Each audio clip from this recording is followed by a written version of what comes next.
real exam questions. This is question 68 about beam design. Determine the reinforcement, the number of bars and diameter of a beam with the characteristics listed below. Do you think this is a good beam design concerning width and height or width and depth? Why? And compression reinforcement cannot be placed because of pipes that run through the top of the beam. The total depth of the beam is 300 millimeters and the width is 800. Concrete quality C30. The yield stress of the reinforcement is 400 megapascal. The concrete cover is 40 millimeter and the stirrup is 10 millimeter. The bending moment is 302 kilonewton meter in ultimate limit state persistent. We start with calculating the reduced bending moment. FCD is the design value of the concrete stress, compression stress. It's alpha CC times FCK divided by the material factor, which gives you 17 megapascal.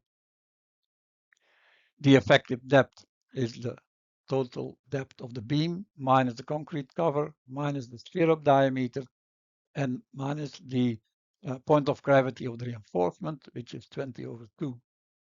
We assume diameter 20. If not, we have to do the calculation with the proper diameter.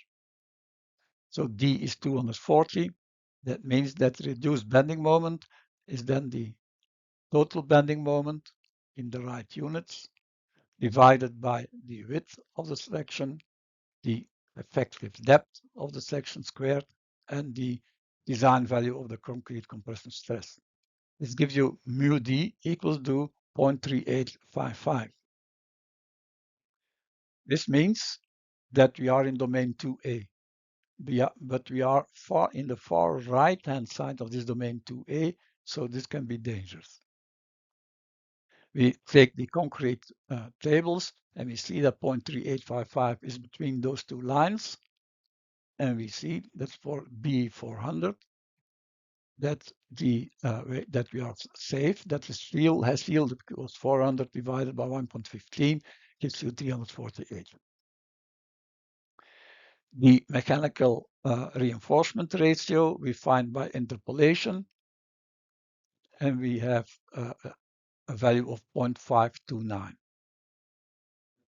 From this, we can directly calculate the needed reinforcement, which is the mechanical reinforcement ratio times the width times effective depth and multiplied by the design value of the concrete compressive stress divided by the yield stress of the reinforcement. Put in the different numbers and we got 4,966 square millimeters. For one layer, and we use diameter 20, so this will be 16 diameters 20. But we see immediately that the 16 diameters 20 cannot be put in one layer in the beam because you have 16 times the diameter, 15 times the spacing between, the minimum spacing between the two diameters, and 2 times the concrete cover of the left plus the concrete cover on the right and the stirrup diameter. So this is, you need 1025, so this is not okay. Because of this, and this is the reinforcement that we need, we go for a bigger diameter to reduce, to increase the space between, the clear space between the rebars. And we can do it with 11 diameters 25. Again, now we will check immediately because we know the number there. We can check immediately if this is all right, and it seems that it will be all right. But now we have diameter 25, and we did the calculations with diameter 20. So we have to redo the calculations with diameter 25. The effective depth becomes then 237.5 millimeters. The reduced bending moment is then equal to 0.3937. We are still in domain 2A. For mu D between those two values, we see that there can be a problem because we are just in the region where the steel is just yielding or not yielding. So we have to be careful with that. The mechanical reinforcement ratio for this mu d is then equal to 0.54737, and the steel stress is also by interpolation. The interpolation with this value gives you 335 megapascal. You see that the steel is not yielding. So that's the mechanical reinforcement ratio, lever arm or effective depth, and the maximum steel stress is 335 megapascal. In the definition of omega, we use FYD, but now we know FYD is not reached.